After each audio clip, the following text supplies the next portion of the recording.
Con más información justamente sobre este tema le agradecemos a Víctor Hernández, experto en seguridad y desde casa que nos acompaña aquí en DPC. ¿Cómo estás, Víctor? Buenos días. Pam, yo creo que ya voy a pedir mi gafete porque ya se incendia tantas cosas tan rápido que voy a estar aquí todos los días. Oye, ¿qué podemos decir sobre estas nuevas ofertas de recompensa? ¿Y funciona? Lo preguntamos aquí, a ver, si tú supieras, dirías dónde está.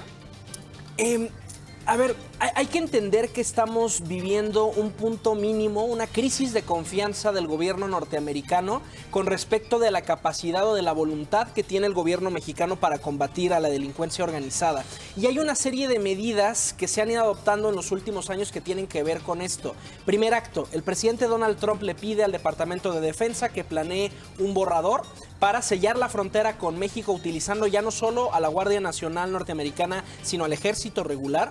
Y también explora la posibilidad de un esquema de ataques con drones, de superioridad aérea como el que ha tenido Estados Unidos en Afganistán o en Siria. Segundo acto, el día de la reunión entre Justin Trudeau, Joe Biden y el presidente López Obrador, ese mismo día Joe Biden firma una nueva ley que extiende la jurisdicción de las autoridades norteamericanas para atender cualquier atentado a su personal de seguridad sin importar en qué parte del globo ocurra.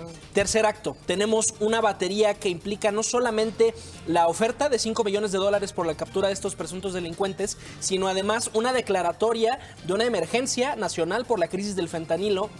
Y en ese sentido, estamos en este momento en la antesala de una intervención mucho más directa del gobierno norteamericano en contra de organizaciones criminales mexicanas, que puede tener muchos formatos. Podría ser un formato discreto de operaciones encubiertas con participación del gobierno mexicano, o podría ser una decisión unilateral, que acabaría, por supuesto, en un escándalo diplomático, pero al final el mensaje es que los norteamericanos han perdido la confianza en el gobierno mexicano y, por tanto, ya están cada vez más dispuestos a adoptar este tipo de medidas. Pues esto es novedoso, de acuerdo a lo que dices. A ver, novedoso en el sentido de que es un mínimo histórico en la relación de confianza, porque se ha erosionado mucho la cooperación en materia de seguridad en los últimos meses. Pensemos en la impunidad en el caso Cienfuegos, ¿no? Que se había prometido que iba a haber una investigación rigurosa y seguramente el personal de la FGR ni siquiera pudo pasar de la entrada de la Sedena, porque imagínate, oiga, vengo a investigar la computadora del secretario de la Defensa, ¿me da chance de hacer una diligencia? Por supuesto que no hubo una investigación creíble en territorio mexicano.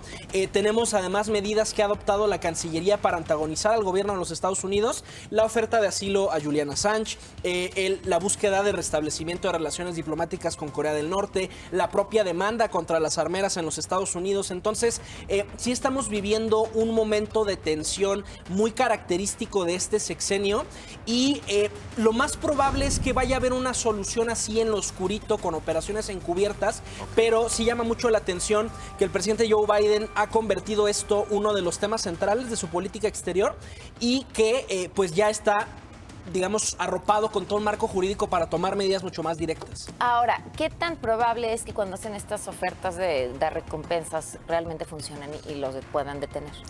Históricamente no han funcionado demasiado ni en México ni en los Estados Unidos, porque al final cuando uno se convierte en delator, lo que uno expone es su vida, porque además es un dinero que no vas a cobrar de inmediato, que la información que se provee se tiene que verificar, porque si no, pues cualquiera podría ofrecer pistas falsas y se estaría perdiendo dinero. Entonces, en realidad, es un programa que no ha surtido mucho efecto, porque ¿qué son $5 millones comparado con todo el mercado del fentanilo, con todo el mercado de la cocaína?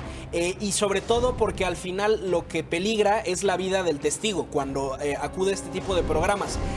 Y entonces, pues, digamos, históricamente no tenemos muchos resultados de que este tipo de programas funcionen.